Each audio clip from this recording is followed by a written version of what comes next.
আসসালামু আলাইকুম এভরিওয়ান। আমার আজকের এটা নতুন ব্লগ।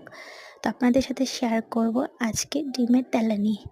এটা একটা উম দেখেছি একটা আপুর কাছ থেকে, তাই আজকে আমি ট্রাই করলাম। প্রথমেই কেটে নিয়েছি পেঁয়াজ, কাঁচামরিচ, টমেটো আর পেঁয়াজ পাতা। এগুলো দিয়ে এগুলো একটু তেলে ভাজা করে তারপরে আ মসলা হলুদ, মরিচ, লবণ দিয়ে দিয়ে কষিয়ে নিয়েছি। তো এখানে একটু পানি দিলাম, পানি দিয়ে একটু চাপা দিয়ে দিলাম ঢাকনাটা, যেন হলুদের গন্ধটা চলে যায়। আপনারা চাইলে আদা রসুনও দিতে পারবেন, ধনে গুঁড়াও দিতে পারবেন। আমি এটা স্কিপ করেছি। তারপরে তেলটা উঠে আসলে তারপরে ডিমটা দিয়ে দিবেন। আপনারা চাইলে এখানে ১টা ২টা ৪টাও দিতে পারবেন, যে যতটা খায়। আমি একটাই দিয়েছি। তো একটা দিয়ে তারপরে ঢাকনা দিয়ে চাপে দেব। তারপরে হয়ে গেল আমার ডিমের তেলানি।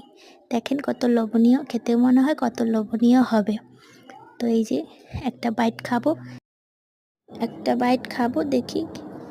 অনেক মজা হয়েছে। ভালো লাগলে জানাবেন কমেন্টে। আল্লাহ হাফেজ।